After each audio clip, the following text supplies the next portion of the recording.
ভীষণ গরম পড়েছে আজ। সবাই ঘেমে নিয়ে অস্থির। ক্লাসরুমের বাইরের দিঘিটা হাতছানি দিয়ে ডাকছে শিক্ষককে। যত তাড়াতাড়ি বাড়ি ফিরে যাওয়া যায় তাই আজ পড়াশোনা বাদ দিয়ে তিনি ক্লাসের সবাইকে বললেন রচনা লিখতে। যার যা মনে আসে সে তার ইচ্ছে মতো ওই বিষয়ে রচনা লিখতে পারবে। সবাই লিখতে শুরু করল।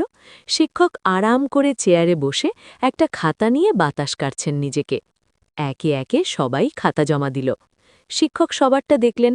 কেউ লিখেছেন গরু, কেউ বিদ্যালয়, কেউ বা আমাদের গ্রাম, বাজার ইত্যাদি নিয়ে। এদের মধ্যে এক ছেলে রচনা লিখেছে কুমির নিয়ে। অন্যরকম বিষয় দেখে নড়ে চড়ে বসলেন শিক্ষক।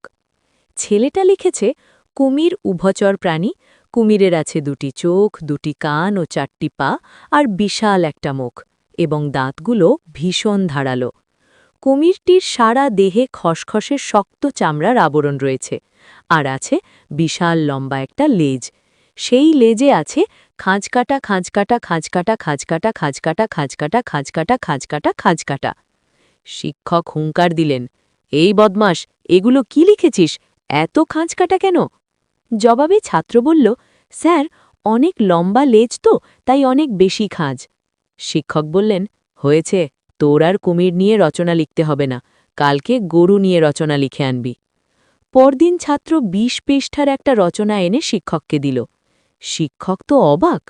গরু নিয়ে ছেলেপেলেরা আধা পৃষ্ঠা লিখতে পারে না, আর এই ছেলে ২০ পৃষ্ঠা লিখে ফেলেছে। পড়তে শুরু করলেন তিনি। আমাদের বাড়িটি গ্রামের মধ্যমণি। টিনের চালা ঘেরা এই বাড়ির দেওয়াল তৈরি হয়েছে মাটি দিয়ে। আনাদের বাড়ির চারপাশে অনেক ফলের গাছ রয়েছে। ফলের মৌসুমে পাকা ফলের মিষ্টি গন্ধে আশেপাশের লোকজন ছুটে আসে।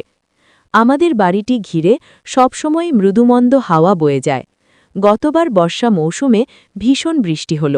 নদীর পানি উপচে বন্যা হয়ে গেল সব জায়গায়। পানি উঠল আমাদের বাড়িতেও, কোমর সমান পানি। সেই পানিতে একদিন সকালে দেখা গেল মস্ত এক কুমির। সেই কুমিরের ছিল দুটি চোখ, দুটি কান ও চারটি পা, তার ছিল বিশাল একটা মুখ, তার দাঁতগুলো ছিল ভীষণ ধারালো। কুমিরের সারা দেহে ছিল খসখসে শক্ত চামড়া, আর ছিল বিশাল লম্বা একটা লেজ। সেই লেজে ছিল খাঁজকাটা খাঁজকাটা খাঁজকাটা খাঁজকাটা খাঁজকাটা খাঁজকাটা খাঁজকাটা। শিক্ষক স্তব্ধ হয়ে বসে রইলেন। পাতার পর পাতা শুধু খাঁজকাটা লেখা। এই ছেলেকে যাই লিখতে দেওয়া হয় তাই সে কুমির বানিয়ে ফেলে। ভাবতে বসলেন শিক্ষক, না, এবার এমন কিছু নিয়ে লিখতে দিতে হবে যাতে সে কুমির আনার সুযোগ না পায়। ডাকলেন তিনি ছাত্রকে, এই পণ্ডিত, এদিকে আয়, কালকে তুই পলাশির যুদ্ধ নিয়ে রচনা লিখবি। কিন্তু স্যার, পলাশির যুদ্ধ নিয়ে তো আমি কিছুই জানি না, আমাকে কিছুটা বলে দিন, বাকিটা আমি লিখতে পারব। শিক্ষক বললেন, পলাশির যুদ্ধ হয় ১৭৫৭ সালে। তখন বাংলার নবাব ছিলেন সিরাজউদ্দৌলা। নবাবের সৈন্যসংখ্যা ইংরেজদের তুলনায় ১০ গুণ বেশি থাকলেও তিনি তার সেনাপতি মীর জাফরের বিশ্বাসঘাতকতায় হেরে গেছেন যুদ্ধে। নবাব জানতেন যে মীর জাফর বিশ্বাসঘাতক, তারপরও তাকে সেনাপতি হিসেবে বহাল রেখে তিনি খাল কেটে কুমির এনেছিলেন। সেই কুমিরের ছিল দুটি চোখ, দুটি কান ও চারটি পা, তার ছিল বিশাল একটা মুখ, আর তার দাঁতগুলো ছিল ভীষণ ধারালো। কুমিরের সারা দেহে ছিল খসখসে শক্ত চামড়া, আর ছিল বিশাল লম্বা একটা লেজ। সেই লেজে ছিল খাঁজকাটা খাঁজকাটা খাঁজকাটা খাঁজকাটা খাঁজকাটা খাঁজকাটা খাঁজকাটা। শিক্ষক স্তব্ধ হয়ে বসে রইলেন। পাতার পর পাতা শুধু খাঁজকাটা লেখা। এই ছেলেকে যাই লিখতে দেওয়া হয় তাই সে কুমির বানিয়ে ফেলে। ভাবতে বসলেন শিক্ষক, না, এবার এমন কিছু নিয়ে লিখতে দিতে হবে যাতে সে কুমির আনার সুযোগ না পায়। ডাকলেন তিনি ছাত্রকে, এই পণ্ডিত, এদিকে আয়, কালকে তুই পলাশির যুদ্ধ নিয়ে রচনা লিখবি। কিন্তু স্যার, পলাশির যুদ্ধ নিয়ে তো আমি কিছুই জানি না, আমাকে কিছুটা বলে দিন, বাকিটা আমি লিখতে পারব।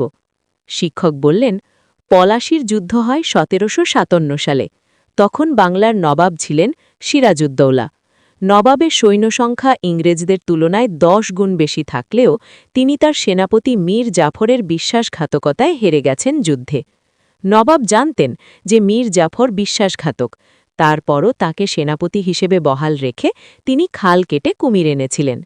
সেই কুমিরের ছিল 2টি চোখ, 2টি কান ও 4টি পা, তার ছিল বিশাল একটা মুখ, আর তার দাঁতগুলো ছিল ভীষণ ধারালো।